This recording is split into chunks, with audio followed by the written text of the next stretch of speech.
Salam əziz miqə və sertifikasiya hazırlaşan müəllimlər, hamınız üçün xeyirli uğurlu olsun. Mən bugün sizə 14 iyul tarixində müəllimlərin işə qəbuluna düşən kurikulum suallarını izah edəcəm. Zəhmət olmasa kanalımıza abunə olmağı, videoları bəyənib şərh yazmağı unutmayasınız. Əvvəlcədən təşəkkürlər və suallara keçməmişdən əvvəl onu qeyd edeyim ki, sualların məğzi qəbul suallarına tam eynidir. Sadəcə bəzi yerlərində əlavələr eləmişəm ki, yəni sual tamamlansın. Çünki qəbuldan çıxanlar sualın bir hissəsini mənə təqdim ediblər. Sualları natamam şəkildədir. Yəni tamamlanmış şəkildə sizlərə təqdim edirəm. Yəni birdən deyə bilərsiniz, məsələn bu sual tam bu formatda düşməmişdir, ancaq ümumən məğzi eynidir. Vaxt itirmədən keçək suallara. Birinci sualda deyir ki, müəllim yeni mövzunun tədrisinə başlamazdan əvvəl şagirdlərin maraq dairəsini öyrənir və onların maraqlarına uyğun təlim metodları seçir. Daha sonra seçdiyi metodlara əsaslanaraq təlim nəticələrini müəyyənləşdirir. Təlim prosesi başa çatandan sonra isə qiymətləndirmə meyarlarını hazırlayır və qiymətləndirməni əvvəlcədən müəyyən etdiyi təlim nəticələrinə uyğun aparır. Bu situasiyada müəllimin planlaşdırma baxımından yol verdiyi əsas səhv hansıdır? Ümumiyyətlə, kurikulum tələblərindən biz bilirik ki, planlaşdırma, təlim nəticələri, təlim metodları, fəaliyyətlər, qiymətləndirmə bu ardıcıllıqla aparılır. Təlim nəticələri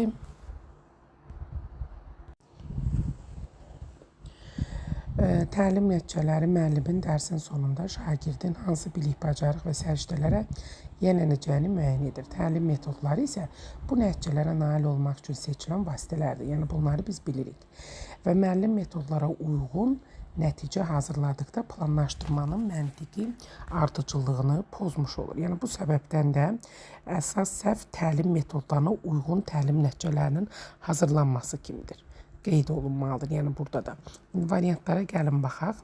A-da deyir ki, müəllim təlim metodlarını seçdikdən sonra onlara uyğun təlim nəticələrini müəyyən etmişdir. Halbuki planlaşdırmada ilk növbədə kurikulumun məqsədlərinə uyğun təlim nəticələri müəyyənləşdirilməli, daha sonra həmin nəticələrə nail olmağa imkan verən təlim metod və strategiyaları seçilməlidir. Yəni müəllim planlaşdırma ardıcıllığını pozmuşdur.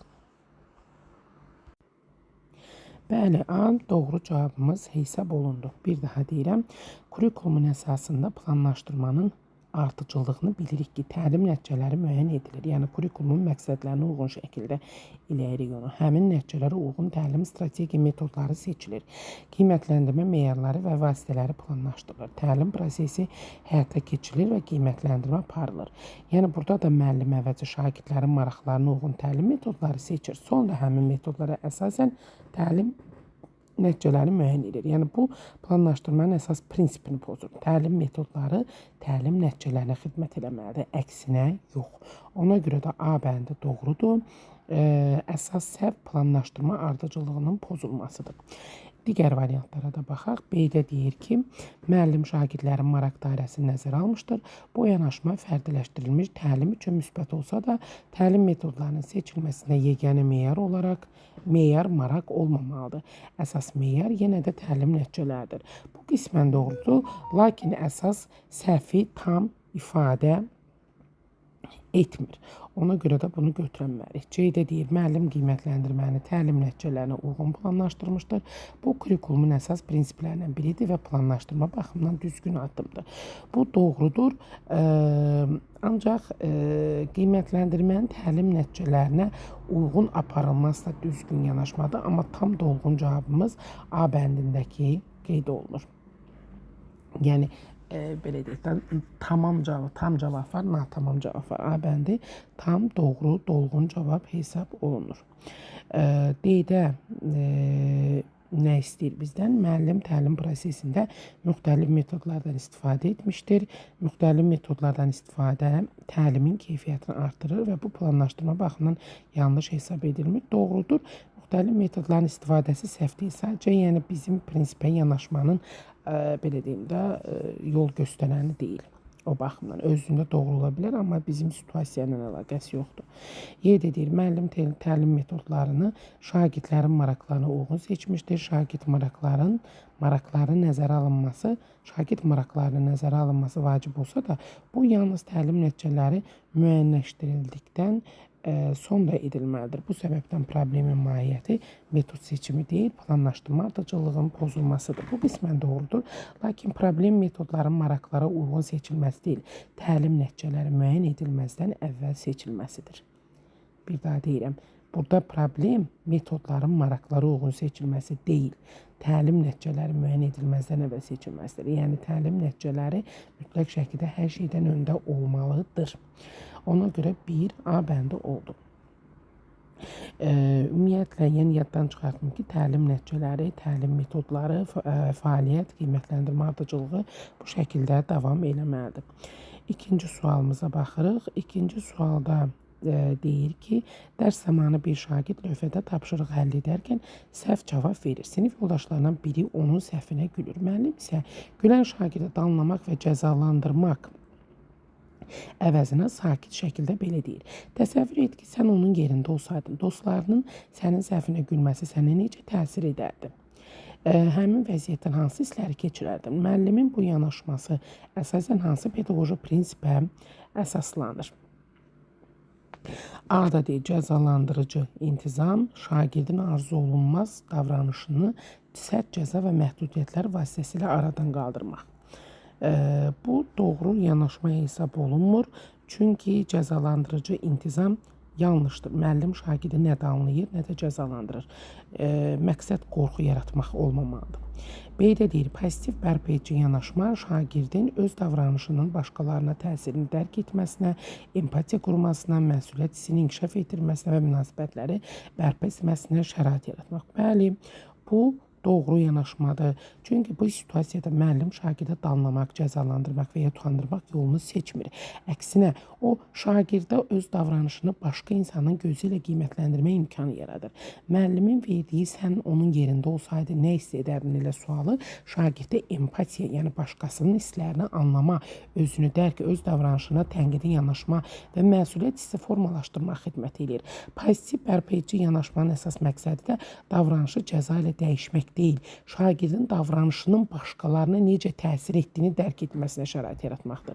Yəni, bu yanaşmada müəllim şagirdi günahlandırmır və alçaltmır, davranışının nəticələrini dərk etdirməyə çalışır, empatiyanı inkişaf etdirir, şagirdin məsuliyyət hissini artırır, sinifdə qarşılıqlı hörmət və təhlükəsiz psixoloji mühit yaradır, pozulmuş münasibətlərin bərpasına kömək edir. Yəni, belə yanaşma nəticəsində şagird gələcəkdə eyni davranışını etməməyin vacibliyini daxili motivasiya hesabına anlayır. Bu isə davranışın dəyişikliyinin daha davamlı olmasına səbəb olur. C-də nə deyir? Rəqabət mühitinin yaradılması şagirdlər arasında üstünlük uğrunda rəqabət gücləndirməklə motivasiyanı yaratmaq. Ümumiyyətlə, rəqabət sözünü harada gördünüz, ondan qaçın. Yəni, bu yanlışdır. Çünki situasiyada rəqabət və ya şagirdlərin bir-birlə yarışdırılması yoxdur və ümumiyyətlə rəqabət anlayışı da doğru deyil. Avtoritar idarə etmə müəllimin qərarlarını şagirdlərin müzakirəsiz qəbul etməsini və tam itaəti təmin etmək. Bu da yanlışdır. Çünki müəllim belə etmə əmrini vermir. Əksinə, şagirdi düşünməyə və nəticə çıxartmağa sövq edir. Burada avtoritar rejimdən söhbət gedə bilməz. Qeyd edir, davranışın qiymətləndirilməsi şagirdin yalnız intizam qaydalarına əməl etməsini nəzarətdə saxlamaq və qiymətləndirmək. Bu da yanlışdır. Çünki müəllim sadəcə davranışı qiymətləndirmir və ya nəzarət etmir. O, davranışın səbəbini və nəticəsini şagirdə dərk etməyə çalışır. Dərk etdirməyə çalışır daha doğrusu. Yəni, bu situasiyada nə gördük? Müəllim pozitiv bərpa-edici yanaşmanı tətbiq elədi. Çünki onun məqsədi şagirdi cəzalandırmaq deyil, öz davranışının başqalarına təsirini başa düşməsinə, empatiya qurmasına, məsuliyyət hissini inkişaf etdirməsinə, sinifdə sağlam münasibətlərin bərpasına şərait yaratmaqdır. Ona görə cavabımız B bəndi oldu. Keçək üçüncü sualımıza. Şagird mətni oxuyur və mətndəki baş qəhrəmanın obrazın keçirdiyi hissləri öz sözləri ilə izah edir. Burada çox adam çaşıb öz sözünə izah edir, sözünə görə onu anlama götürür. Xeyr, o zaman anlama olardı ki, şagird mətni oxuyur, öz sözünə izah edir. Bax, bu cür olsaydı anlamı olardı. Burada əlavə fikir var. Mətndəki baş qəhrəmanın keçirdiyi hissləri öz sözlərinin izah edir. Artıq burada təhlil var, analiz var. Yəni bütün qəhrəmanları, bütün obrazları eləmir. Baş qəhrəmanı oradan çıxardır, analiz eləyir. Həm də özür istəyirəm, həm o baxımdan yanaşa bilərsiniz. Həmçinin də müəllifin mövqeyinə münasibət bildirirsən sən. Təhlil eləyirsən, müəllifin fikrini analiz eləyirsən. Yəni o baxımdan da yanaşmaq lazımdır. İki istiqamətdə yanaşılmalıdır. Həm biraz ağır cümlədir, yəni anlamadan daha dolğun cümlədir. Şagird mətni oxuyur, öz sözünə izah edir desə anlamadı. Amma mətnin içindən artıq baş qəhrəmanın keçirdiyi hissləri deyirsə, deməli artıq analiz edibdir digərlərini ki, onu tapa bilir. Cavab təhlil etməkdir. Yəni burada özləri qəsdən öz sözünü, həmçində izah sözünü sahiblər ki, sizi çaşdırsınlar, siz anlamaq götürəsiniz. Ancaq məğzinə baxın, mətndəki baş qəhrəman keçirdiyi hissləri, yəni bütün obrazları demir ki, və yaxud da desəydik ki, bütün obrazları, onda da heç təhlil olardı. Bütün obrazları, onda anlamı olmaz. Çünki sən bütün obrazları təhlil eləyib çıxartmalısan, analiz eləməlisən. Cavab D bəndi təhlil etməkdir. 4-cü sualımıza baxaq. Müəllim dərs zamanı şagirdlərə açıq tipli problemi təqdim edir və onlardan müxtəlif həll yolları irəli sürmələrini istəyir. Müzakirə zamanı şagirdlərdən biri sinif yoldaşlarının fikirlərindən fərqli, qeyri-adi və yaradıcı yanaşma təklif edir. Bəzi şagirdlər bu fikri qəribə hesab edir və onunla razılaşmırlar. Müəllim isə istəyir ki, sinifdə yaradıcı düşünmə mühiti qorunsun, hər bir şagird öz fikrini sərbəst ifadə edə bilsin və müxtəlif baxış bucaqları müzakirə olunsun. Bu situasiyada müəllimin ən düzgün pedaqoji yanaşması hansıdır? Deməli, vaxt itirməmək üçün şagirdin fikrini dinləmədən müəllim öz düzgün cavabını izah etməli. Bu absurd yanaşmadır, avtoritar rejimdir. B dedi, şagirdin fikri dərs mövzusundan fərqli olduğu üçün onu dayandırmalı və yalnız dərslikdə verilən cavabların müzakirəsinə davam etməlidir. Bu da absurd yanaşmadır, doğru addım deyil. C dedi, şagirdə öz qeyri-adi fikrini sinif qarşısında ətraflı izah etmək üçün imkan yaratmalı. Digər şagirdləri də həmin fikir ətrafında müzakirəyə cəlb etməli, arqumentlər irəli sürmələrini və fərqli baxış bucaqlarını əsaslandırmalarını təşviq etməlidir. Bu yanaşma yaradıcı və tənqidi təfəkkürün inkişafına şərait yaradır. Bəli, bu doğru addımdır. Çünki sən artıq onda belə deyim, yeni yanaşmaya, yeni düşünməyə, yeni istiqamət, yaradıcı ideyaları öyrənmə prosesinə cəlb edirsən. Yəni bu mühüm addımdır. Müəllim qeyri-adi yanaşmanı dərhal qiymətləndirib rədd eləməməlidir. Şagirdə fikrini əsaslandırmaq üçün imkan yaratmalı və sinifdə sağlam müzakirə təşkil eləməlidir. Yəni belə yanaşma şagirdlərin yaradıcı düşünmə, ünsiyyət arqumentləşdirmə və əməkdaşlıq bacarıqlarını inkişaf etdirir. Eyni zamanda sinifdə fikir müxtəlifliyinə hörmət mühitini formalaşdırır. C doğrudur.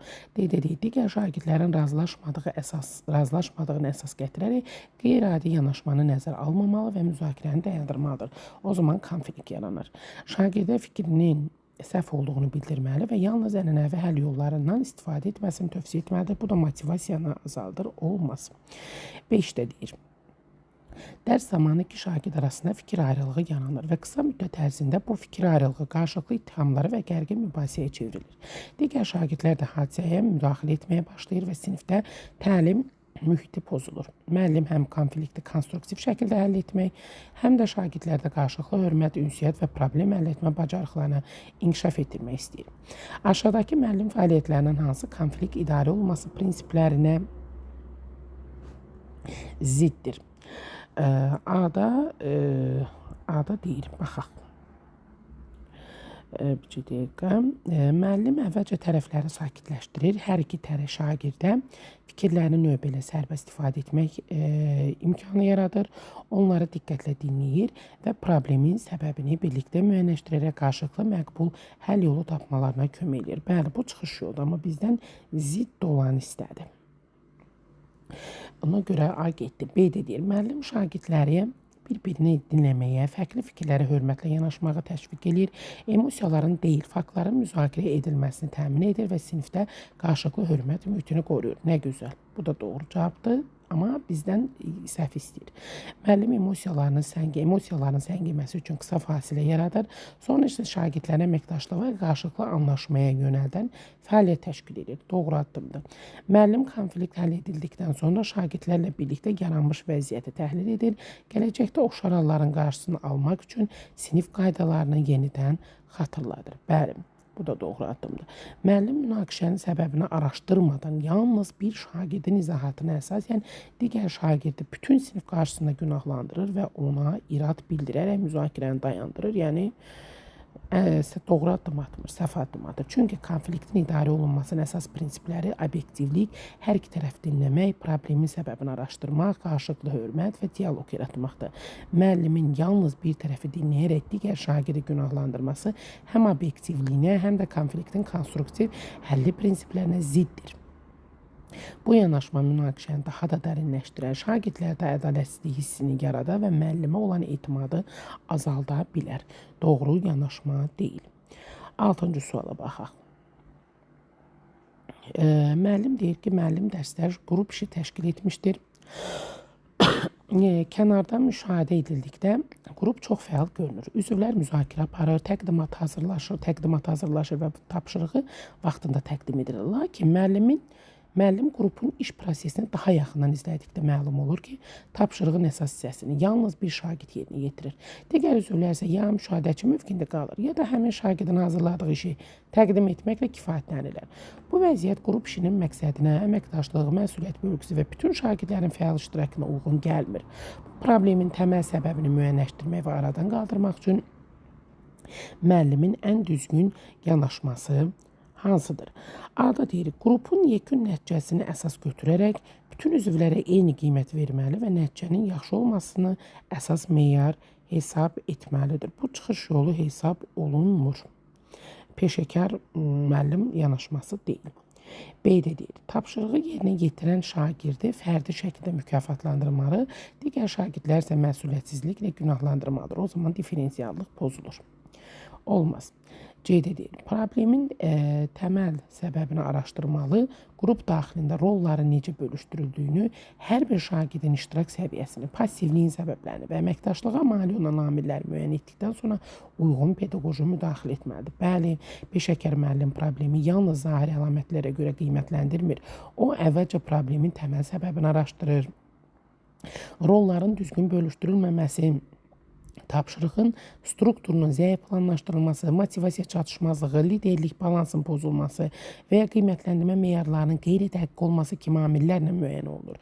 Yəni, təməl səbəb aşkar ediləndən sonra hər bir şagirdin məsuliyyət daşıdığı, əməkdaşlığı təşviq edən, fərdi töhfəni görünən edən strategiyalar tətbiq olunmalıdır. Yəni, bu yanaşma kurikulumun əməkdaşlıq, məsuliyyət və fəal öyrənmə prinsiplərinə uyğundur. Cavabımız ona görə 6-da C bəndi olur. D-də deyir, növbəti dərslərdə qrup işlərində imtina edərək yalnız fərdi tapşırıqlardan istifadə etməlidir. Xeyr, bütün qrup işlərindən istifadə olmalıdır. Daha doğrusu, fərdi də, cütdən də, qrupla da. Y-də deyir, yalnız qrup rəhbərinin izahatını dinləyərək problemin səbəbini müəyyən etdiyini qəbul etməlidir. Bu da doğru addım deyil. 7-yə baxırıq. Müəllim şagirdlərdə metaqognitiv bacarıqları inkişaf etdirmək məqsədi ilə onları öz düşünmə proseslərini təhlil etməyi, etdikləri məntiq səhvlərini müəyyənləşdirməyi və həmin səhvləri düzəltməyi öyrədir. Müəllim hesab edir ki, şagird öz səhvlərini tanıdıqca gələcək fəaliyyətində onları təkrarlamaq ehtimalı azalır və öyrənmə prosesi daha səmərəli olur. Lakin müəllimlərdən biri bu yanaşma ilə bağlı müxtəlif fikirlər səsləndirir. Aşağıdakı fikirlərdən hansı yanlışdır deyir bizə. Baxaq. Uşaqların məntiq xətalarını bilməsi onların öz fəaliyyətini gözdən keçirməsinə və səhvlərini müəyyən edib düzəltməsinə və gələcəkdə eyni səhvləri təkrarlamamaq üçün strategiyalar formalaşdırmasına şərait yaradır. Bəli, bu doğru addımdır. Bizdən yanlış istəyir. Şagirdlərin məntiq xətalarını öyrənməsi onların səhv etməsinin qarşısını tamamilə alır və gələcəkdə heç vaxt məntiqi səhv səhvə yol verməyəcəklərinə zəmanət verir. Xeyr, məntiq xətalarını tanımaq şagirdlərin səhvlərini azaltmağa və onları düzəltməyə kömək edir. Lakin heç vaxt səhv etməyəcəklərinə zəmanət vermir. Öyrənmə prosesi davamlı inkişaf prosesidir və hər bir insan müxtəlif situasiyalarda yenə də səhvlərə yol verə bilər. Buna görə elə cavabımız B bəndi olur. C-də deyir, şagirdlərin məntiq xətalarını tanıması onların yalnız səhvlərini deyil, düzgün mühakimə yollarını da müəyyən etməsinə və qərar vermə bacarığını təkmilləşdirməsinə imkan yaradır. Doğru addımdır. Məntiq xətalarının öyrədilməsi şagirdlərdə özün qiymətləndirmə, refleksiya və tənqidi düşünmə bacarıqlarının inkişafına kömək edir. Bəli, doğru addımdır. Müəllimin şagirdlərlə məntiq xətalarını müzakirə etməsi onların öyrənmə prosesinə daha şuurlu yanaşmasına və arqumentləri əsaslandırmasına kömək edir. Bəli, bu da doğru addımdır. Cavabımız B oldu. 8-ə baxırıq. Müəllim dərs il ərzində bir şagirdin mövzuları sürətlə qavradığını və yüksək intellektual potensiala malik olduğunu müşahidə edir. Şagird tapşırıqları əksər hallarda uğurla yerinə yetirsə də, bəzi hallarda məntiqi, terminoloji və tətbiq xarakterli səhvlərə yol verir. Müəllim isə şagirdin özünə inamının azalacağından ehtiyat edərək həmin səhvləri onun diqqətinə çatdırmır, yalnız müsbət tərəflərini vurğulayır və qiymətləndirmə zamanı çatışmazlıqları nəzərə almır. Nəticədə şagird öz bacarıqlarının olduğundan daha yüksək qiymətləndirir. Məzun olduqda isə şagird nüfuzlu bir müəssisədə iş müsahibəsinə qatılır. Müsahibə zamanı onun bilik və bacarıqları obyektiv meyarlarla qiymətləndirilir və o gözlədiyi nəticəni əldə edə bilmir. Bu zaman şagird anlayır ki, öz imkanları barədə təsəvvürü, reallığı əks etdirmək və müəllimin qiymətləndirilməsinə olan etimadı sarsılır. Bu situasiyada müəllimin yol verdiyi əsas pedaqoji səhv hansıdır? Baxaq. Deməli, A-da deyir ki, müəllim obyektiv və inkişaf etdirici əks əlaqə vermədiyi üçün şagirdin real mən obrazı ilə ideal mən obrazı arasında sağlam uyğunluğun formalaşmasına mane olmuşdur. Nəticədə şagird öz bacarıqlarını düzgün qiymətləndirə bilməmiş, özün qiymətləndirməsi reallıqdan uzaqlaşmış və ilk obyektiv qiymətləndirmə ilə qarşılaşdıqda məyusluq yaşamışdır. Bəli, doğru addımdır bu, doğrudur cavab. Çünki effektiv müəllim şagirdin motivasiyasını qorumaqla yanaşı ona obyektiv, konstruktiv, inkişaf etdirici əks əlaqə verməlidir. Səhvlərin gizlədilməsi qısa müddətli dövrdə şagirdi sevindirə bilər. Lakin uzun müddətli perspektivdə onun real mən, yəni həqiqi bacarıqları ilə ideal mən, yəni özünü necə gördüyü arasında ciddi uyğunsuzluq yaradır. Bu da gələcəkdə obyektiv qiymətləndirmə ilə qarşılaşdıqda məyusluq və özünə inamın sarsılması, müəllimə olan etimadın azalması ilə nəticələnə bilər. Pedaqoji baxımdan müəllimin vəzifəsi yalnız tərifləmək deyil, şagirdin inkişafına xidmət edən dürüst və dəstəkləyici əks əlaqə verməkdir. Ona görə cavabımız A bəndidir. B-də deyir, müəllim şagirdə həddindən artıq tərifləməklə onun motivasiyasını artırmağa çalışmışdır. Bu yanaşma şagirdin özünün inamını gücləndirsə də, uzun müddətli perspektivdə obyektiv qiymətləndirmə alışmasını çətinləşdirə bilər. Lakin burada əsas problem motivasiya deyil, inkişaf etdirici əks əlaqənin verilməməsidir. Xeyr, burada əsas mən obrazıdır, inkişaf etdirici yox. B getdi, cavabımız A-da onsuz da. Sadəcə digər variantları oxuyaq. Müəllim şagirdin yüksək akademik potensialını nəzərə alaraq yalnız mürəkkəb tapşırıqlar təqdim etmişdir. Ümumiyyətlə, yalnız sözün adı gördünüz, 99% yanlışdır. Bu şagirdin müəyyən çətinliklərlə üzləşməsinə səbəb ola bilər. Üzr istəyirəm. Lakin situasiyada qeyd olunan əsas problem tapşırıqların çətinliyi deyil. Yəni, bu da bizim doğru cavabımız hesab olunur. Cavabımız onsuz da A bəndi idi. Müəllim summativ qiymətləndirmədə yüksək nəticə yazmaqla qiymətləndirmə meyarlarını tam tətbiq etməmişdir. Burada onun tətbiqindən bağlı demir ki, burada şagirdin mən obrazından söhbət gedir. Bu qiymətləndirmə prosesində obyektivliyə xələl gətirə bilər, lakin situasiyanın psixoloji mahiyyəti şagirdin özünü düzgün tanımaması ilə bağlıdır. Yəni, bu tamam absurd yanaşmadır, doğru deyil. Müəllim şagirdin uğurlarını ön plana çıxarmaqla müsbət sinif mühiti yaratmağa çalışmışdır. Müsbət mühit vacib olsa da, yalnız müsbət cəhətləri vurğulamaq və səhvləri gizlətmək şagirdin inkişafına mane olur və sağlam özünü qiymətləndirmə formalaşmasını təmin etmir. Burada özünü qiymətləndirmədən də çox onun həyatda özünü tutması, mən obrazını belə deyim də, kənar atması da əsas problem olar. Bunlar da özündə doğru ola bilər. Sadəcə natamam fikirlərdir. Əsas mən obrazıdır orada vurğulanan. Keçək 9-cu suala. Müəllim tədris ilinin əvvəlində şagirdləri daha yaxından tanımaq, onların maraq dairəsini, öyrənmə ehtiyaclarını və fərdi xüsusiyyətlərini müəyyən etmək məqsədilə müxtəlif fəaliyyətlər planlaşdırır. O, bu məlumatlar əsasında təlimi fərdiləşdirmək və şagirdlərin fəal iştirakını təmin etmək istəyir. Aşağıdakı fəaliyyətlərdən hansında müəllim pedaqoji baxımdan yanlış yanaşma nümayiş etdirmişdir? Müəllim şagirdlərin maraq dairəsini müəyyən etmək üçün onlarla söhbətlər aparır, müşahidələr edir, sorğular keçirir, əldə etdiyi nəticələrə əsasən təlim fəaliyyəti planlaşdırır. Bəli, bu doğru addımdır. Bizdən yanlış istəyir. Müəllim dərs zamanı şagirdlərin iştirakını müşahidə edir, onların maraq göstərdiyi mövzuları müəyyənləşdirir, növbəti dərslərdə bunlara nəzərə alır bunları. Bəli. Müəllim şagirdlərin maraq və ehtiyaclarını öyrənmək üçün özünü qiymətləndirmə və refleksiya vərəqlərindən istifadə edir. Doğru addımdır. Müəllim qrup işləri və layihələr zamanı şagirdlərin maraq göstərdikləri fəaliyyətləri izləyir və onların seçiminə uyğun tapşırıqlar hazırlayır. Doğrudur. Müəllim şagirdlərin maraq dairəsini müəyyən etmək məqsədilə yalnız valideynlə əlaqə saxlayır. Şagirdin öyrənmə fəaliyyəti və maraqları barədə valideynin rəyinə əsaslanaraq qərar verir. Şagirdin maraq dairəsinin müəyyənləşdirilməsində valideynin rəyi faydalı və əlavə məlumat ola bilər. Lakin müəllim yalnız valideynin rəyinə əsaslanaraq şagirdin maraqlarını müəyyən eləməməlidir. Əsas məlumat mənbəyi şagirdin özüdür. Onun dərsdəki fəaliyyətidir, müşahidələridir, müsahibələrdir, sorğularıdır, təlim prosesində göstərdiyi davranışlardır. Ona görə də müəllimin yalnız valideyn rəyinə əsaslanması pedaqoji baxımdan düzgün deyil. Cavabımız Y bəndi oldu. Keçək 10-cu suala. Məntiq xətalarına bağlı verilən fikirlərdən hansı yanlışdır? Bəzən insanlar hörmətli bir şəxsin dediklərini kör-körənə təhlil etmədən təkrar edirlər. Bu, məntiq xətası olduğu üçün yanlış nəticələrə aparır. Bu doğrudur. Bəli, ağa deyir, sürdəriyə, sürdəriyə. Yəni, bu doğru yanaşma deyil. Bəlkə bir özünü dağdan atdı, sən də onunla bərabər atanda məntiq xətasına yol vermiş olsun. B də deyir, qarşı tərəfin argumentlərinin güclü olduğunu görən şəxsin məsələni başqa istiqamətə yönətməsi məntiq xətasına səbəb olur. Bəli, o sən ayrı söz deyir, sən aydan danışırsan, o da çaydan. Olmaz. Boş adam xətasıdır bu.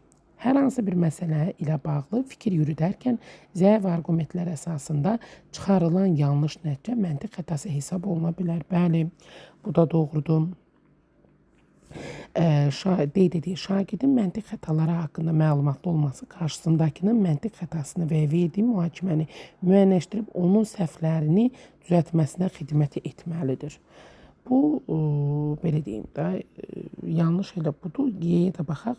Şagirdə məntiq xətaları haqqında məlumat vermək lazımdır ki, fikirlərini əsaslandırmaq üçün argument gətirərkən onların daha əsaslı və güclü olmasına diqqət yetirsin. Bəli, ümumiyyətlə, belə deyək, şagirdin məntiq xətaları haqqında məlumatlı olması qarşısındakının məntiq xətasını və verdiyi mühakiməni müəyyənləşdirib onun səhvlərini düzəltməsi xidmət etməlidir.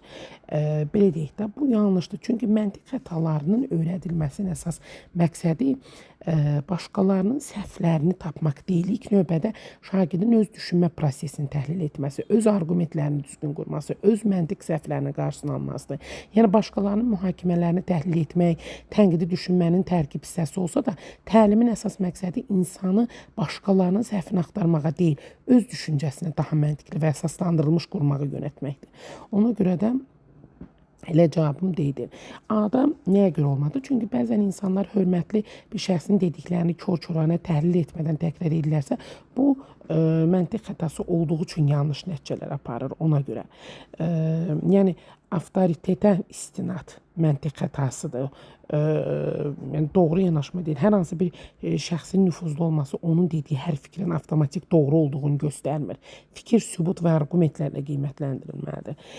B-də qarşı tərəfin argumentlərinin güclü olduğunu görən şəxsin məsələni başqa istiqamətə yönəltməsi məntiq xətasına səbəb olur.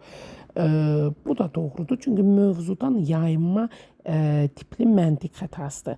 Yəni mövzudan artıq boş adam xətasına doğru getsən, mövzudan çıxırsan. Şəxs əsas arqumentə cavab vermək əvəzinə diqqəti başqa istiqamətə yönəldir. Həmçində C bəndi məntiqi cəhətdən zəif və kifayət qədər əsaslandırılmamış arqumentlər səhv nəticələrə gətirib çıxara bilər. Həmçində Y bəndi məntiq xətalarının öyrədilməsinin əsas məqsədlərindən biri də şagirdin arqumentasiya bacarığını inkişaf etdirmək, daha tutarlı və sübutlardan istifadə etməsini, zəif arqumentlərdən uzaq durmasını təmin etməkdir. Dediyimiz kimi cavabımız D bəndidir. Çünki yanlış odur. Məntiq xətalarının öyrədilməsinin əsas məqsədi qarşı tərəfin səhvlərini düzəltmək deyil, şagirdin öz düşünməsini, arqumentlərini, mühakimələrini daha məntiqli, əsaslandırılmış və tənqidi şəkildə qurmasına kömək etməkdir. Ona görə də bu yanaşma metakognitiv bacarıqların və tənqidi təfəkkürün inkişafına xidmət edir. Keçək 11-ci sualımıza. Müəllim dərs zamanı şagirdlər arasında baş vermiş münaqişəni müzakirə edərkən səhv davranış göstərən şagirdə belə müraciət edir. Təsəvvür et ki, sən onun yerindəsən, bu vəziyyətdə sən hansı hissləri keçirərdin, qarşı tərəfin hisslərini nəzərə alsaydın, davranışın necə olardı? Müəllim bu sualı verməkdə əsas pedaqoji məqsəd nədir? Bu sual bir neçə versiyada düşübdür. Özüm 2 dəfə salmışam ki, bu sualı daha çox görəsiniz ki, qəbulda da çətinlik çəkməyəsiniz. Deməli, burada cavabımız şagirdi etdiyi səhvə görə cəzalandırma, şagirddə empatiya bacarığını inkişaf etdirmək, başqasının hiss düşüncələrini anlamağa təşviq etməkdir. Bəli, yəni sən onun yerində olsaydın sualını verməklə elə onun öz davranışına başqa insanın mövqeyindən baxmağa sövq eləməkdir. Yəni bu pedaqoqa təhsil psixologiyasına empatiyanın inkişaf etdirilməsi və perspektiv götürmə bacarığının formalaşdırılması üçün istifadə olunan addımdır. Müəllimin məqsədi şagirdi günahlandırmaq və ya cəzalandırmaq deyil. Əksinə o istəyir ki, şagird öz davranışının qarşı tərəfdə yaratdığı emosional təsirini dərk eləsin, başqasının hiss düşüncələrini anlamağa çalışsın, davranışının nəticələri barədə düşünərək özünü tənzimləsin, gələcəkdə oxşar situasiyalarda daha məsuliyyətli və hörmətli davransın. Yəni belə yanaşma pasiv intizam və bərpedici yanaşma prinsiplərinə uyğundur. Burada da əsas məqsəd cəza deyil, şagirdin daxili motivasiyasını, sosial, emosional bacarıqlarını inkişaf etdirməkdir. Ona görə səhvdir ki, müəllim cəza tətbiq etmir, hədələyici ifadələr işlətmir. O, suallar vasitəsilə şagirdin düşünməsini təmin edir. C-də deyil, şagirdi sinif yoldaşlarının qarşısında tənqid edərək davranışını dəyişdirmək. Bu da yanlışdır. Çünki burada qiymətləndirilən akademik bilik deyil, sosial davranış və emosional dərkdir. D-də nə deyil? Şagirdin mövzu üzrə nəzəri biliklərini qiymətləndirmək. Burada qiymətləndirmə, yenə deyirəm, akademik baxımdan yox, sosial davranış, emosionallıq olmalıdır. Ona görə Y-də də yanlış gedir. Çünki şagirdin yalnız müəllimin fikrini qəbul etməyə məcbur etmək deyil. Müəllim hazır cavab vermir və öz fikrini məcbur eləmir. O, suallar vasitəsilə şagirdin öz nəticəsinə gəlməsinə şərait yaradır. Yəni müəllimin bu yanaşmasının əsas pedaqoji məqsədi şagirdə empatiya bacarığını inkişaf etdirmək, onun başqasının hiss və düşüncələrini anlamasına kömək etmək və davranışının nəticələrini dərk etdirməkdir. Ona görə cavabım B bəndidir. 12-yə baxaq. Müəllim dərsdə şagirdlərə elmi kütləvi mətn oxudur. Mətn üzərində iş başa çatandan sonra o şagirdlərin mətni nə dərəcədə anladıqlarını, əsas ideyanı müəyyənləşdirə bildiklərini və uzun məlumatı qısa, lakanik şəkildə ifadə etmək bacarıqlarını inkişaf etdirmək istəyir. Buna görə də müəllim elə bir iş üsulu seçmək istəyir ki, şagirdlər mətnin əsas məzmununu ümumiləşdirsin, ən vacib anlayışları seçsin, onları yaradıcı şəkildə qısa formada təqdim etsin. Müəllim bu məqsədə nail olmaq üçün hansı iş üsulunu seçməlidir? Əlbəttə ki, Sinkveyni. Niyə? Çünki bu situasiyada müəllimin əsas məqsədi şagirdlərin mətni dərk edib əsas ideyanı müəyyənləşdirməsidir. Uzun mətndəki ən vacib məlumatları seçməsidir. Məlumatı qısa, lakanik və yaradıcı formada ümumiləşdirməsidir. Əsas anlayışları seçərək onları məzmunlu şəkildə ifadə eləməsidir. Yəni bu məqsədlərə ən uyğun interaktiv iş üsulu Sinkveyni. Çünki Sinkveyn 5 sətirdən ibarət yaradıcı yazı üsuludur. Şagird mövzunun əsas anlayışını müəyyən eləyir, onun xüsusiyyətini seçir, mövzunu ifadə edən əsas hərəkətləri göstərir, əsas fikri qısa cümləli ümumiləşdirir, sonda mövzunu ifadə edən bir söz yazır. Yəni bu proses şagirdin mətni mexaniki şəkildə təkrar etməyə deyil, təhlil etməyə, ümumiləşdirməyə və əsas ideyanı seçməyə sövq edir. Sinkvem həm anlamağa, həm ümumiləşdirməyə, həm də yaradıcı təfəkkür bacarıqlarını inkişaf etdirən ən səmərəli iş üsullarındandır. Məsələn, beyin həmləsi olmaz. Çünki beyin həmləsinin məqsədi qısa müddətdə mümkün qədər çox fikir toplamaqdır. Bu üsul yeni mövzunun başlanğıcında və ya problem həllində istifadə olunur. Amma belə deyim, mətnin qısa ümumiləşdirilməsi üçün nəzərdə tutulmur. Məsələn, ziqzaq da həmçinin yanlışdır. Ziqzaq əməkdaşlıq təlim üsuludur. Şagirdlər mətni hissələrə bölərək öyrənir və bir-birlərini izah edirlər. Əsas məqsəd əməkdaşlıq və qarşılıqlı öyrənmədir. Mətni lakanik şəkildə ümumiləşdirmək deyil. Debat da yanlışdır. Çünki debat müxtəlif mövqelərin müdafiəsinə, arqumentlərin irəli sürülməsinə və tənqidi düşünmənin inkişafına xidmət edir. Mətnin əsas məzmununu qısa ifadə etmək üçün uyğun hesab edilmir. Həmçində klaster. Klaster anlayışlar arasında əlaqəni sxemlə göstərməyə kömək edir və mövzunun strukturunu sistemləşdirir. Lakin o, mətnin qısa və lakanik xülasəsini hazırlamaq məqsədi daşımır. Nəticədə, deməli, müəllim şagirdlərin mətni anlayıb əsas ideyanı seçməsini, onu qısa və yaradıcı şəkildə ümumiləşdirməsini istəyirsə, ən uyğun iş üsulu Sinkveyindir. Cavabımız A bəndi oldu. 13-ə baxaq. Müəllim dərsdə yeni anlayışın şagirdlər tərəfindən dərindən mənimsənilməsini istəyir. O, şagirdlərin anlayışın tərifini əzbərləməsini deyil, onun əsas xüsusiyyətlərini müəyyən etməsini, nümunə və əks nümunələr gətirməsini, anlayışlar arasında fərqi izah etməsini hədəfləyir. Buna görə də müəllim anlayışın 4 hissədən ibarət cədvəldə təhlil edilməsinə əsaslanan bir iş üsulu seçir. Müəllim bu məqsədə nail olmaq üçün hansı iş üsulundan istifadə etməlidir? Əlbəttə ki, Freyer modelindən. Çünki bu situasiyada müəllimin əsas məqsədi şagirdlərin yeni anlayışı yalnız tərif səviyyəsində əzbərləməsi deyil, onu mahiyyətcə başa düşməsi və digər anlayışlardan fərqləndirə bilməsidir. Müəllim şagirdlərin anlayışın tərifini izah etməsini, onun əsas xüsusiyyətlərini müəyyənləşdirməsini, anlayışa aid nümunələr göstərməsini, anlayışa aid olmayan əks nümunələri seçməsini, anlayışlar arasındakı oxşar və fərqli cəhətləri dərk etməsini istəyir. Bu məqsədlərə uyğun olan iş üsulu da Freyer modelidir. Çünki Freyer modeli 4 hissədən ibarət qrafik təşkilatçıdır və o özündə 4 dənə bölməni əhatə edir. Anlayışın tərifi, əsas xüsusiyyətləri, nümunələr, əks nümunələr. Bu model şagirdlərdə təhlil, müqayisə, təsnif etmə, ümumiləşdirmə və anlayışın dərin mənimsənilməsi bacarıqlarını inkişaf etdirir. Şagird anlayışı sadəcə əzbərləmir, onun mahiyyətini dərk edir və digər anlayışlardan fərqləndirməyə öyrənir. Beyin həmləsi olmaz, çünki beyin həmləsinin üsulunun məqsədi mövzu ilə bağlı mümkün qədər çox fikir toplamaqdır, bayaq dediyimiz kimi. Yaradıcı ideyaların yaranmasına kömək eləyir. Anlayışın tərifini, xüsusiyyətini sistemi şəkildə öyrətmir. Sinkveyn olmaz. Bilirik ki, Sinkveyn mövzu və ya mətnin əsas ideyasını 5 sətirdə yaradıcı şəkildə ümumiləşdirmək üçün istifadə olunur. O, anlayışın dərin təhlilinə deyil, qısa ümumiləşdirməsinə xidmət edir. Klasterdə olmaz, çünki bayaq dedik, klaster anlayışlar arasındakı əlaqələri sxem şəklində göstərmək üçün istifadə olunur. Olmaz. Ziqzaq da həmçinin olmaz, çünki ziqzaq əməkdaşlığa əsaslanan üsuldur. Şagirdlər mövzunu hissələrlə öyrənirlər, bir-birini izah edirlər. Yəni, nəticədə gördük ki, müəllimin məqsədi anlayışın dərindən mənimsənilməsi, xüsusiyyətlərin müəyyənləşdirilməsi, nümunə və əks nümunələr vasitəsilə fərqləndirilməsi olduğuna görə biz Freyer modelini götürürük. Cavabımız D bəndi olmuş olur. Keçək 14-cü sualımıza. Müəllim dərs zamanı şagirdləri birgə layihə hazırlamaq üçün kiçik qruplara bölür. Şagirdlərdən biri isə etiraz edərək deyir, mən qrupda işləmək istəmirəm, tapşırığı tək yerinə yetirəcəyim. Başqaları ilə işləmək mənə mane olur. Müəllim şagirdin fərdi işləməyə üstünlük verdiyini nəzərə alır, lakin onun gələcək və sosial peşə bacarıqlarının inkişafını da vacib hesab edir. Bu vəziyyətdə müəllimin ən düzgün pedaqoji yanaşması hansı amildir? Şagirdi etirazına görə danlamalı və dərhal qrupdan qrupda işləməyə məcbur eləməlidir. Bu, çıxış yolu deyil, absurddur.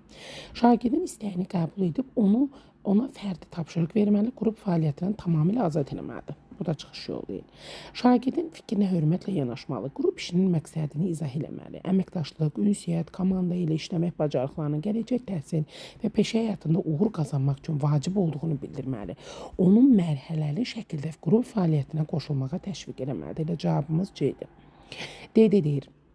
Şagirdi qrup işindən kənarlaşdırmalı və fəaliyyətə görə qiymətləndirməməlidir. Doğru deyil. Digər şagirdlərin qarşısında onun davranışını tənqid edərək qrup işinə qoşulmağa məcbur etməlidir. Bu da doğru deyil. Çünki müasir təhsil yanaşmalarında qrup işi yalnız tapşırığın yerinə yetirilməsi məqsədi daşımır. Onun əsas məqsədi şagirdlərdə əməkdaşlıq, ünsiyyət, liderlik, qarşılıqlı hörmət, məsuliyyət bölgüsü, problem həlli, qərar vermə, komanda ilə işləmək kimi 21-ci əsr bacarıqlarını formalaşdırmaqdır. Yəni bu vəziyyətdə müəllim şagirdi cəzalandırmamalı və ya məcbur eləməməlidir. Eyni zamanda onu qrup fəaliyyətindən tam kənarda saxlamaq da düzgün yanaşma deyil.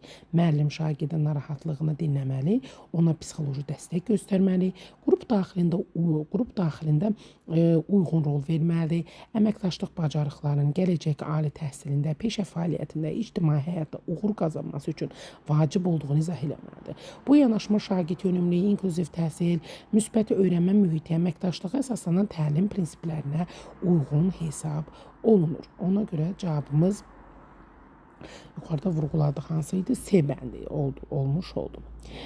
C oldu. Keçək 15-ci suala. Müəllimin öz övladı təhsil aldığı sinifdə sinif yoldaşları ilə tez-tez mübahisə edir. Onlarla kobud danışır, əməkdaşlıq etmək istəmir və bu səbəbdən sinifdə gərgin münasibət yaranır. Müəllim övladı olduğu üçün ona fərqli münasibət göstərmir və hamıya tətbiq etdiyi pedaqoji yanaşmanı seçir. O, şagirdin yanına çağıraraq sakit tərzdə soruşur. Təsəvvür et ki, sinif yoldaşların sənə də sənin onlara davrandığın kimi davransaydılar, o zaman özünü necə hiss edərdin? Sən belə münasibəti qəbul edərdinmi? Müəllimin bu sualı verməkdə əsas məqsədi nədir? Şagirdə göstərmək ki, sinifdə yaranan bütün problemlərin əsas səbəbi yalnız onun davranışıdır. Bu doğru yanaşma deyil. Yəni niyə o olsun? Çünki müəllim bütün problemi yalnız şagirdin üzərində qoymur. O günahkar axtarmaq əvəzinə davranışın nəticələrini dərk etdirməyə çalışır. Olmaz. B də deyir, şagirdi etdiyi davranışa görə sinif qarşısında utandıraraq gələcəkdə belə davranışlardan çəkindirmək. Yanlışdır. Situasiyada müəllim şagirdi sinif qarşısında utandırmır və alçatmır. Pedaqoji etikaya ziddir. C deyir, şagirdə müəllimin övladı olduğu üçün nümunəvi davranmağa məcbur olduğunu başa salmaq. Bu da yanlışdır. Müəllim şagirdə müəllimin övladı olduğu üçün fərqli davranmalı olduğunu demir, əksinə hamıya eyni yanaşmanı tətbiq edir. D deyir, şagirdim dərhal üzr istəməyə məcbur edərək problemi qısa müddətdə həll etmək. Bu da yanlışdır. Müəllim şagirdi dərhal üzr istəməyə məcbur etmir. Çünki üzrün səmimi olması üçün əvvəlcə davranışın nəticələrini dərk etmək vacibdir. Y deyir, şagirdin özünü başqasının yerinə qoymasına, davranışının sinif yoldaşlarına necə təsir etdiyini dərk etməsinə və empatiya bacarığını inkişaf etdirməsinə şərait yaratmaq. Bəli, bu doğru yanaşmadır. Çünki şagirdin özünü başqasının yerinə qoymasına, davranışının sinif yoldaşlarına necə təsir etdiyini dərk etməsinə və empatiya bacarığının inkişaf etdirilməsinə şərait yaradıramsa, bu situasiyada müəllim öz övladı olduğu üçün ona xüsusi güzəşt etmir və sərt davranmır göstərir. Əksinə bütün şagirdlərə tətbiq etdiyi ədalətli və şagird yönümlü pedaqoji yanaşmanı seçir və müəllimin verdiyi sual nədir? Baxın, təsəvvür et ki, sinif yoldaşların sənə də sənin onlara davrandığın kimi davransaydılar, o zaman özünü necə hiss edərdin? Yəni şagirdi özünü qarşı tərəfin yerinə qoymağa sövq eləyir. Bayaq dediyimiz kimi, yəni bu empatiya deməkdir. Empatiya bacarığının inkişafı deməkdir. Müəllimin məqsədi şagirdin davranışının başqalarına təsirini dərk etdirmək, qarşı tərəfin hiss və düşüncələrini anlamağa öyrətmək, şagirdi empatiya və məsuliyyət hissini inkişaf etdirmək, davranış dəyişikliyini daxili motivasiya hesabına formalaşdırmaq, sinifdə sağlam ünsiyyət, əməkdaşlıq mühiti bərpa eləmək. Yəni bu yanaşma pozitiv intizam bərpedici yanaşma prinsipidir. Ona görə də biz burada Y bəndini götürürük. Yəni ki, bu situasiyada müəllimin əsas məqsədi şagirdin empatiya bacarığını inkişaf etdirmək, onun özünü başqasının yerinə qoymasını təmin etmək və davranışının digər insanlarla təsirini dərk etdirməkdir. 16-da bitkilərin avtomatlaşdırılması haqqında proqram tərtib edin. Əlbəttə ki, bu yaratmaqdır. Çünki tapşırıqda şagirddən bitkilərin avtomatlaşdırılması haqqında proqram tərtib edin deyir. Yəni burada şagird hazır biliyi sadəcə xatırlamır və ya tətbiq eləmir. O əldə etdiyi bilik bacarıqlardan istifadə edərək tamamilə yeni bir məhsul hazırlayır, yeni bir proqram hazırlayır. Ona görə də biz onu yaratmaq götürürük. Yeni məhsul var, yeni layihə var, yeni model var, plan tərtibi var, layihə, proqram yazma, dizayn etmək, müxtəlif ideyaları birləşdirərək orijinal həll yolu tapıramsa, bu xatırlamaq yaratmaq olmuş olur. Yəni xatırlamaqda yalnız faktlar, anlayışlar olur. Anlamaqda şagird biliyi şərh eləyir, sadəcə izah eləyir.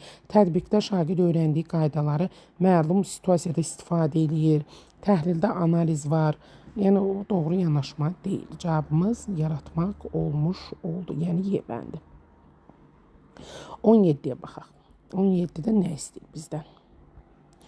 Müəllim informatika fənnində şagirdlərə kompüter şəbəkələri və onların gündəlik həyatda tətbiqi mövzusunda qrup şəklində təqdimat hazırlamağı tapşırır.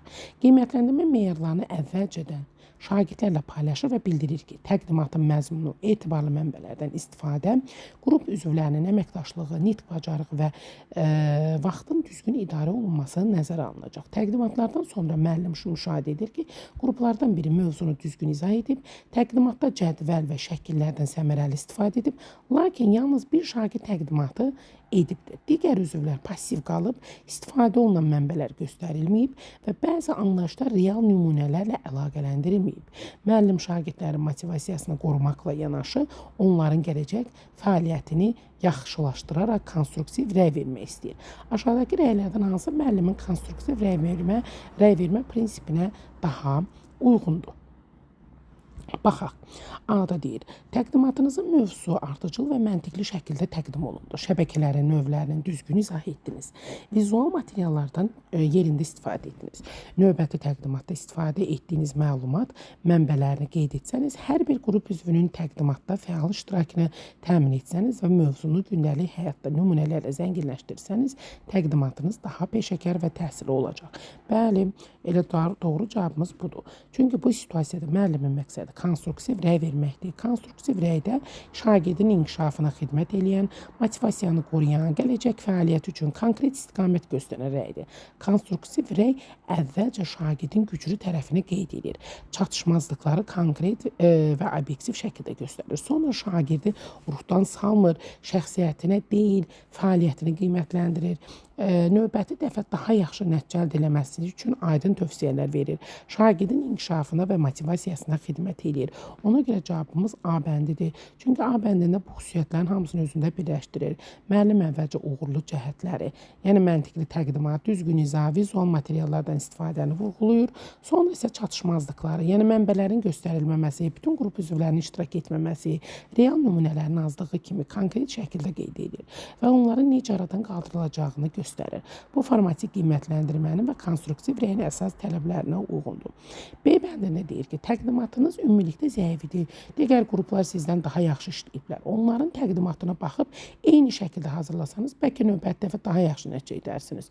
Bu yanlışdır. Çünki müəllim şagirdləri digər qruplarla müqayisə edir və təqdimatı ümumi şəkildə zəif adlandırır. Müqayisə motivasiyanı azaldır və inkişaf istiqamətini göstərmir. C-də deyir, mən təqdimatdan razı qalmadım. Mövzunu kifayət qədər bilmirsiniz. Növbət dəfə daha çox çalışın. Əks halda qiymətiniz aşağı olacaq. Bu da yanlışdır. Çünki müəllim yalnız narazılığını bildirir və hədələyici ifadə işlədirir ki, qiymətiniz aşağı olacaq. Burada nə güclü tərəf qeyd olunur, nə də konkret inkişaf yolu göstərilir. D-də deyir, qrupda yalnız bir nəfər işləyib, digər şagirdlər məsuliyyətsiz davranıblar. Bu səbəbdən bütün qrup aşağı qiymət alacaq və növbəti dəfə belə hallar yol verməyin. Bu da yanlışdır. Çünki müəllim bütün qrupu məsuliyyətsiz adlandırır və kollektiv şəkildə cəzalandırır. Bu konstruktiv rəy deyil, cəzalandırıcı yanaşmadır. Y-də deyir, slaydlarınız gözəl hazırlanmışdır, lakin çatışmazlıqlar çox idi. Mən onları sadalamağa ehtiyac görmürəm. Sadəcə növbəti dəfə daha yaxşı təqdimat hazırlayın. Bu da yanlışdır. Çünki müəllim yalnız çatışmazlıqlar çox idi deyir. Lakin onların nədən ibarət olduğunu izah eləmir və inkişaf üçün konkret istiqamət vermir. Konstruktiv rəy mütləq konkret və inkişaf yönümlü olmalıdır bildiyimiz kimi. Deməli cavabımız A bəndidir. Çünki A bəndində müsbət rəylər vurğulandı. Konstruktiv rəydə çatışmazlıqlar konkret göstərildi. İnkişaf üçün praktik tövsiyələr verildi. Şagirdlərin motivasiyasını qoruyan, növbəti fəaliyyətlərə daha keyfiyyətli qurmağa istiqamətləndirən rəy məhz konstruktiv rəydir. Deməli 17 oldu A bəndi. Keçək 18-ci sualımıza. Müəllim informatika dərsində şagirdlərə kompüter şəbəkələri mövzusunda təqdimat hazırlamağı tapşırır. O tapşırığın yalnız mövzusunu elan edir və növbəti dərsdə təqdimatların ediləcəyini bildirir. Lakin müəllim təqdimatın məqsədini açıqlamır. Qiymətləndirmə meyarlarını əvvəlcədən şagirdlərə paylaşmır. İşin fərdi və ya qrup şəklində hazırlanacağını dəqiqləşdirmir. Təqdimatın həcmi, istifadə olunacaq mənbələr və vaxt məhdudiyyəti barədə heç bir göstəriş vermir. Təqdimatlar dinləndikdən sonra isə müəllim bəzi işləri yüksək, bəzilərini isə aşağı qiymətləndirir. Şagirdlər qiymətləndirmənin hansı meyarlara əsaslandığını anlamadıqlarını bildirirlər. Bu situasiyada müəllim planlaşdırma baxımından hansı əsas yanlışlığa yol vermişdir? A-da deyir, şagirdlərə təqdimat hazırlamağı tapşırdığı üçün planlaşdırma prinsiplərini pozmuşdur. Bu yanlışdır. Çünki təqdimat vermək kurikulumda geniş istifadə olunan təlim fəaliyyətidir. Problem təqdimatın verilməsində deyil, onun düzgün planlaşdırılmamasındadır. Ona görə A getdi. B də deyir, təqdimat mövzusu seçdiyi üçün planlaşdırmada səhvə yol vermişdir. Bu da yanlışdır. Çünki kompüter şəbəkələri mövzusu tədris proqramına uyğun və məqsəd uyğun mövzudur. Səhv mövzu deyil axı. C-yə baxaq. Tapşırığın məqsədini, gözlənilən təlim nəticələrini və qiymətləndirmə meyarlarını əvvəlcədən müəyyən edib, şagirdlərlə paylaşmadığı üçün planlaşdırmanı düzgün həyata keçirməmişdir. Doğrudur. Çünki planlaşdırmanın əsas elementi təlim nəticələrinin və qiymətləndirmə meyarlarının əvvəlcədən müəyyənləşdirilməsi və şagirdlərə çatdırılmasıdır. D də deyir, təqdimatın kompüter vasitəsilə hazırlanmasını tələb etdiyi üçün planlaşdırmada səhvə yol vermişdir. Bu da yanlışdır. Çünki informatika fənnində təqdimatın kompüter vasitəsilə hazırlanması tamamilə məqsəd uyğundur. Y də deyir, şagirdlərə sərbəst işləmək imkanı verdiyi üçün planlaşdırma düzgün aparılmamışdır. Yanlışdır. Çünki şagirdlərə sərbəst işləmək imkanı vermək şagird yönümlü təlimin tələblərinə uyğundur. Problem sərbəst işləməkdə deyil. Bu iş üçün aydın məqsəd və meyarların təqdim edilməməsindədir.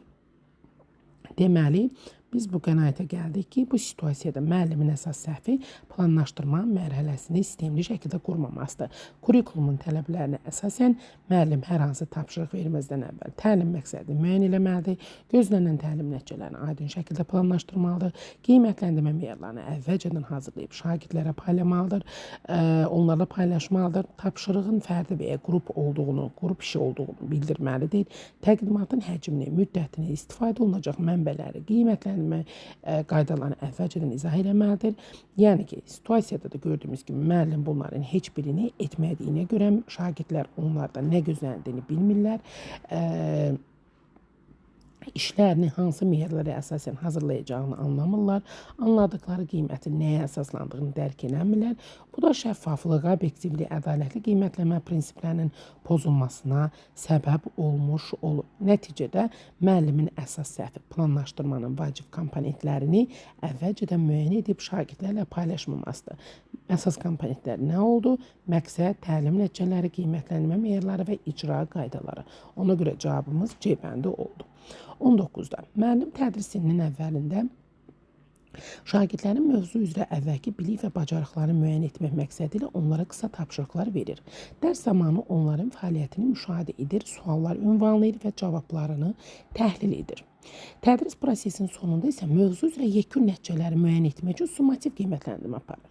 Aşağıdakılardan hansı summativ qiymətləndirməyə aid deyil? Baxaq.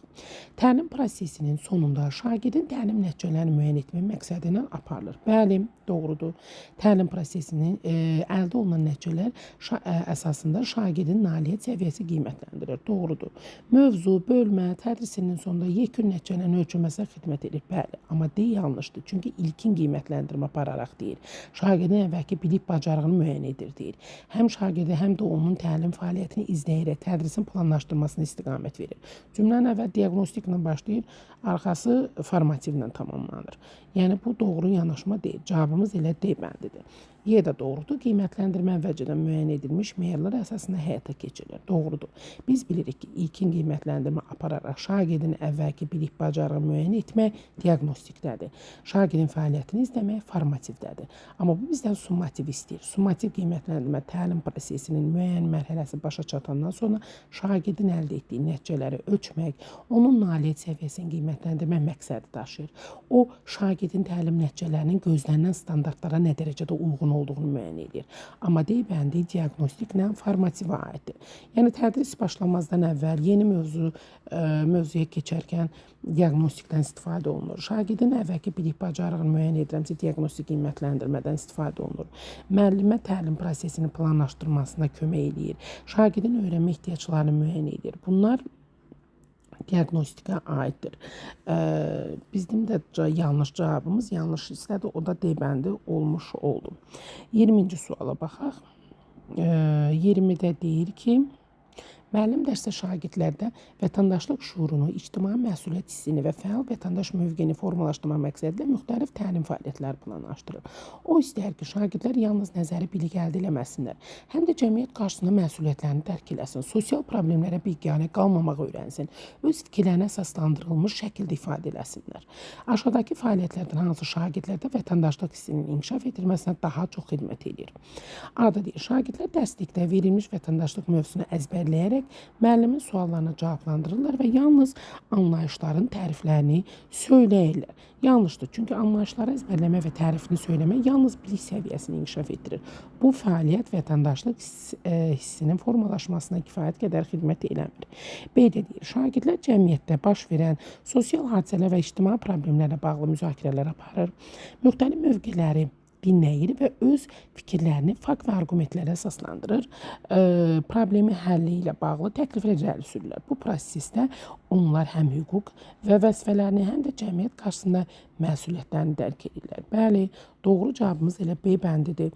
Çünki burada müəllimin məqsədi şagirdlərdə vətəndaşlıq şuuru, ictimai məsuliyyət hissi, fəal vətəndaş mövqeyi, əməkdaşlıq, ünsiyyət, tənqidi düşünmə bacarığını inkişaf elətdirməkdir. Çünki şagirdlər cəmiyyət üçün aktual olan sosial məsələləri müzakirə edirlər. Fərqli fikirlərə hörmətlə yanaşırlar, öz mövqelərini fakt və arqumentlərlə əsaslandırırlar. Problemlərin həlli yollarını təklif edirlər, hüquq və vəzifələrini dərk edirlər, cəmiyyət qarşısında məsuliyyət hissini formalaşdırırlar. Belə fəaliyyətlər yalnız bilik qazandırmır, həm də şagirdlərin fəal, məsuliyyətli vətəndaş kimi yetişməsinə xidmət edir. Ona görə cavabım B bəndidir. C-də nə deyir? Müəllim vətəndaşlıq mövzusunu izah edir, şagirdlər isə heç bir müzakirə aparmadan yalnız qeydlər götürür və dinləyici rolunda qalırlar. Yanlışdır. Müəllimin izah etməsi və şagirdlərin passiv dinləyici olması fəal iştirak və müzakirə vətəndaşlıq bacarığını inkişaf elətdirmir. D-də deyir, şagirdlər vətəndaşlıq mövzusunda internetdən hazır təqdimat yükləyərək sinifdə təqdim edir. Lakin təqdim olunan məlumatlar təhlil eləmir, şəxsi mövqelərini bildirmirlər. Bu da yanlışdır. Hazır təqdimatı təqdim etmək, lakin onu təhlil etməmək və şəxsi mövqe bildirməmək tənqidi düşünmə və vətəndaşlıq mövqeyinin formalaşmasına kömək eləmir. Y-də deyir, müəllim şagirdlərə vətəndaşlıq haqqında test tapşırıqları verir və onların yalnız düzgün cavablar seçməsini tələb edir. Yanlışdır. Test tapşırıqları bilik səviyyəsini yoxlaya bilər, lakin şagirdlərdə sosial məsuliyyət, fəal iştirak və vətəndaşlıq şüurunu formalaşdırmır. Nəticədə vətəndaşlıq hissi yalnız nəzəri biliklə deyil, müzakirə, arqumentləşdirmə, sosial problemlərə münasibət bildirmə, qərar vermə, ictimai məsuliyyətin dərk edilməsindən formalaşır. Ona görə cavabım B bəndidir. 21-də informatika müəllimi şagirdlərə aşağıdakı tapşırığı verir. Günlərin gecə və gündüz avtomatik suvarılmasını təmin edən bir sistem hazırlayın. Bunun üçün uyğun proqramlaşdırma dilindən istifadə edərək suvarma prosesini idarə edən proqram tərtib edin. Proqram günün vaxtına uyğun olaraq suvarmanı avtomatik başladıb dayandırmalıdır. Bu yaratmağa aiddir. Çünki burada şagirddən sadəcə proqramlaşdırma qaydalarını tətbiq etmək deyil, müəyyən problemi həll edən yeni proqram hazırlamaq tələb olunur. Sistem hazırla, proqram tərtib elə, suvarma prosesini avtomatik idarə eləsin, yeni məhsul istəyir. Ona görə yaratmaq götürür. Çünki yeni layihədir. Bayaqki sualda biraz fərqli idi, yəni məğzləri eyni gəlir. Cavabımız yaratmaq olur. 22-yə baxırıq. Müəllim şagirdə bədii parçadan bir hissə oxuyur. Şagird qəhrəmanın daxili vəziyyəti müəyyənləşdirməli, obrazın xarakterini necə açıldığını izah etməlidir. Burada cavabımız təhlil etməkdir. Çünki tapşırıqda şagirddən sadəcə mətni oxuması və məzmun danışması tələb olunmur. O qəhrəmanın daxili vəziyyətini müəyyən etməlidir. Obrazın xarakterinin hansı hadisələr, davranışlar, ifadələr vasitəsilə açıldığını təhlil etməlidir. Mətnin müxtəlif elementlər arasında əlaqə qurmalı, səbəb-nəticə əlaqələrini izah etməlidir.